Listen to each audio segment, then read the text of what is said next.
एक और सबको आज अंतिम संस्कार के लिए नीमतला शमशान घाट ले जाया जा रहा था। बोलो होरी, होरी बोल, बोलो होरी, होरी बोल, बोलो होरी, होरी बोल, बोलो होरी, होरी बोल। अरे भाई जल्दी चलो, शाम होने से पहले ही हमें यहाँ से निकलना पड़ेगा। पता है ना क्या होगा? यहाँ से एक भी इंसान जिंदा नहीं लौटेगा। जल्दी चलो सब। फिर वो सभी जल्दी ही शमशान की ओर चले गए। फिर वहाँ पहुँच के चिता में आग लगाते हैं। तब लगभग शाम हो चुकी थी। तब चिता की आग बहुत तेज जल रही थी। शमशान घाट में चारों ओर अंधेरा छा गया और कभी-कभी शमशान घाट के आसपास से लोमड़ियों के झुंड की आवाज सुनाई दे रही थी।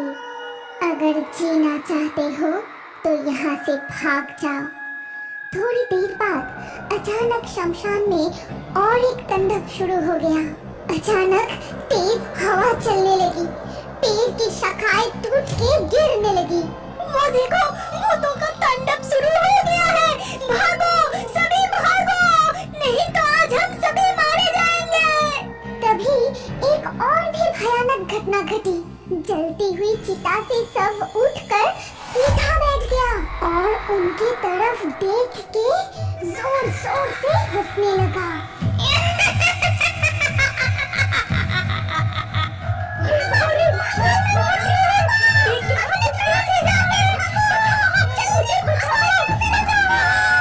फिर वो सभी अभी जली हुई लाश को वहाँ छोड़कर भाग गए।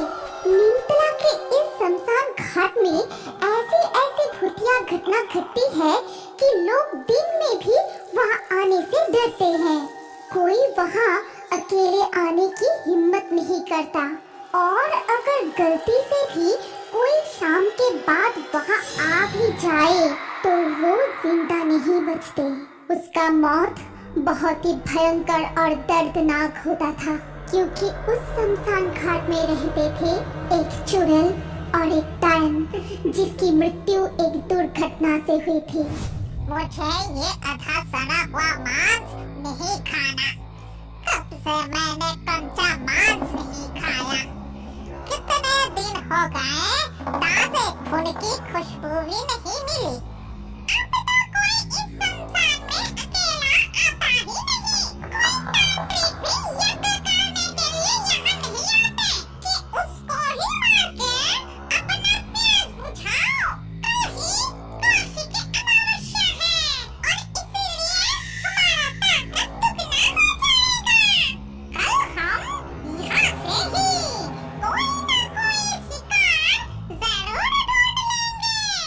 अगली सुबह पड़ोसी गांव के धनंजय बाबू इस गांव के बाजार में नौगिन की मुर्गे की दुकान पर आए और बोले, नौगन, ये मुर्गे का मांस कितना करके दे रहे हो?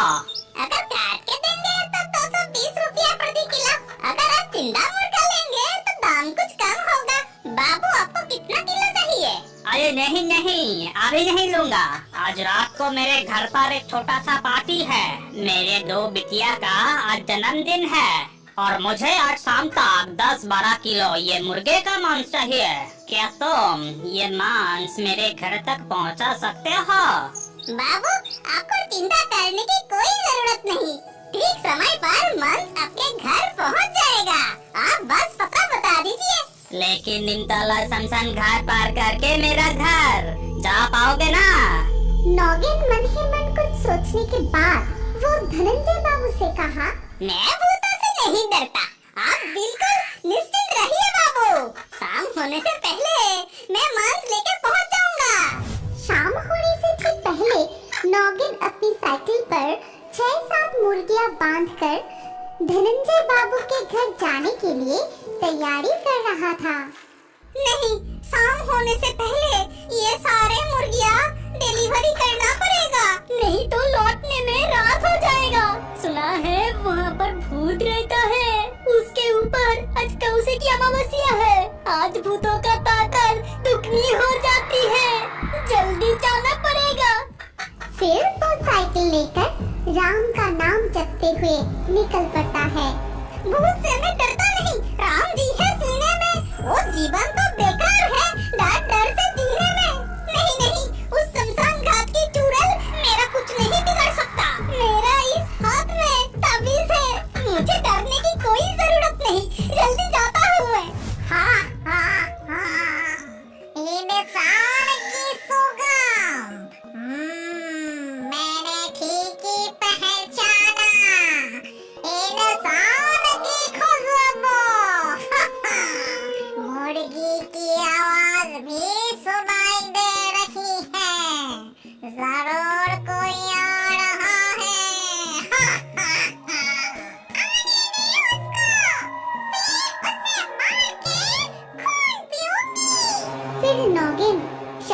घाट के पास पहुँच के जैसे ही वो सेवड़ा पेड़ के नीचे आए, तभी डायन और चुड़ैल उनके सामने कूदते हैं। अचानक ऐसी डरावनी चेहरा देख के नौगिन साइकिल की ब्रेक लगा के वहीं रुक गए। मुझे छोड़ दो, मुझे मत मारो। मैं पास वाली गांव में ये मुर्गियां डिलीवरी करने जा रहा हूँ। मेरा कोई दोस्त नहीं। तुम चाहो तो यहाँ से एक मुर्गी ले सकते हो। मुझे छोड़ दो, मुझे मत मारो।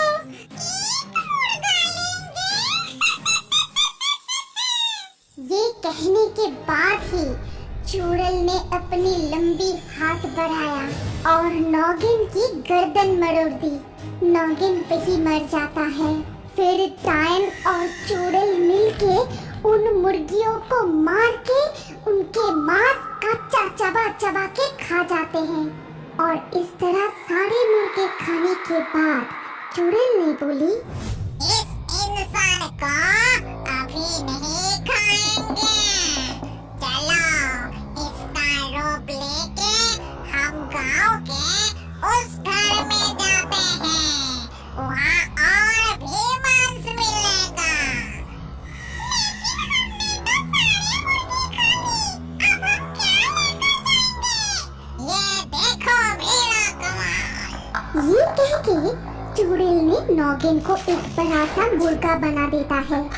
फिर उसको साइकिल में बांध के चुड़ैल और डायन अपना रूप बदलकर धनंजय बाबू के घर की ओर जाते हैं। वहाँ पहुँचने पर धनंजय बाबू उनसे कहते हैं, ए नौगन, इतना देर क्यों लगाया? और ये क्या, सिर्फ एक मुर्गे लाए हो? इतने में सबका कैसे होगा? आप चिंता मत कीजिए, इस मुर्गी से ही सबका खाना हो जाएगा। मैं अभी इस मुर्गी को काट देता हूँ और मेरा ये सहायक मांस पका देगा। देखना, खाने के बाद सभी बहुत तारीफ करेगा। नौगन, तुम्हारा चेहरा कुछ अलग सा लग रहा है। छोड़ो, अपना काम जल्दी करो। फिर डायन और चुड़ैल रसोई में जाते हैं और वहाँ उन्हें तरह तरह की स्वादिष्ट खाना दिखाई देता है। खाना देख के चुड़ैल ने बोली,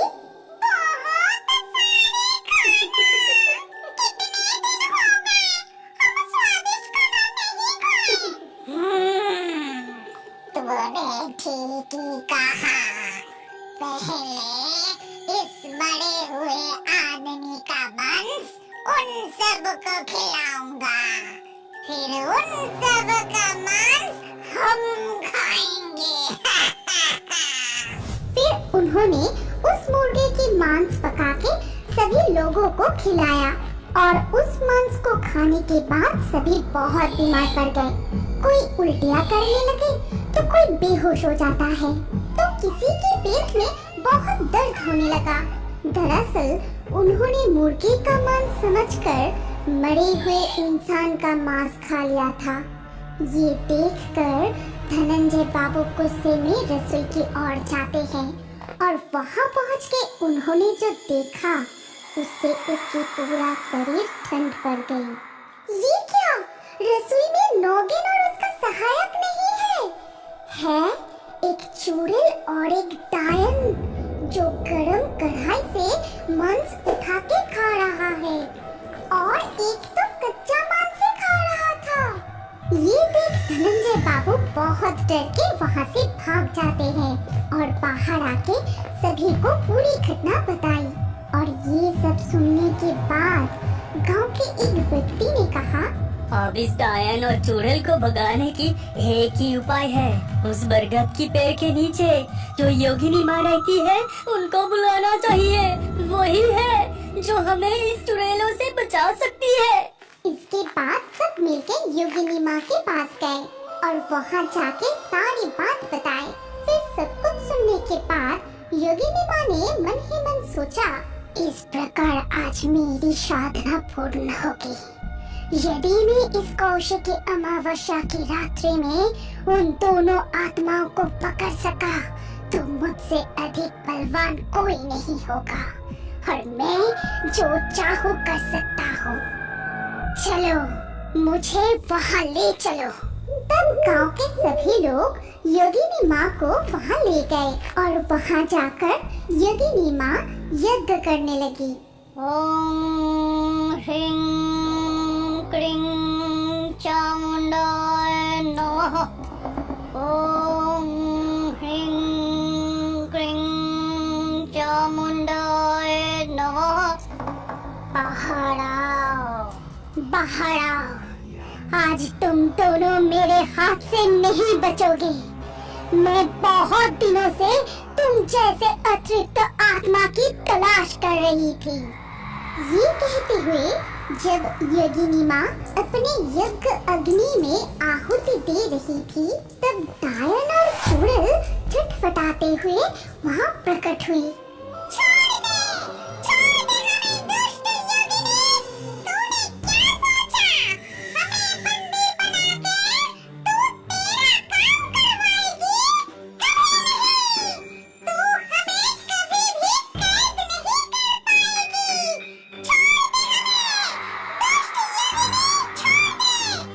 इतना बड़ा साहस तो ये ले।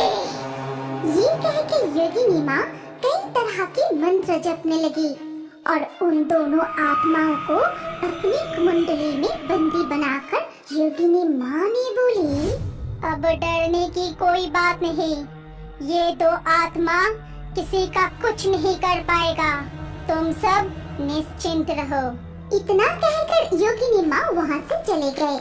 लेकिन अगले दिन सुबह गांव वालों ने देखा कि उसी बरगद के पेड़ के नीचे योगिनी माँ मर के पड़ा हुआ है।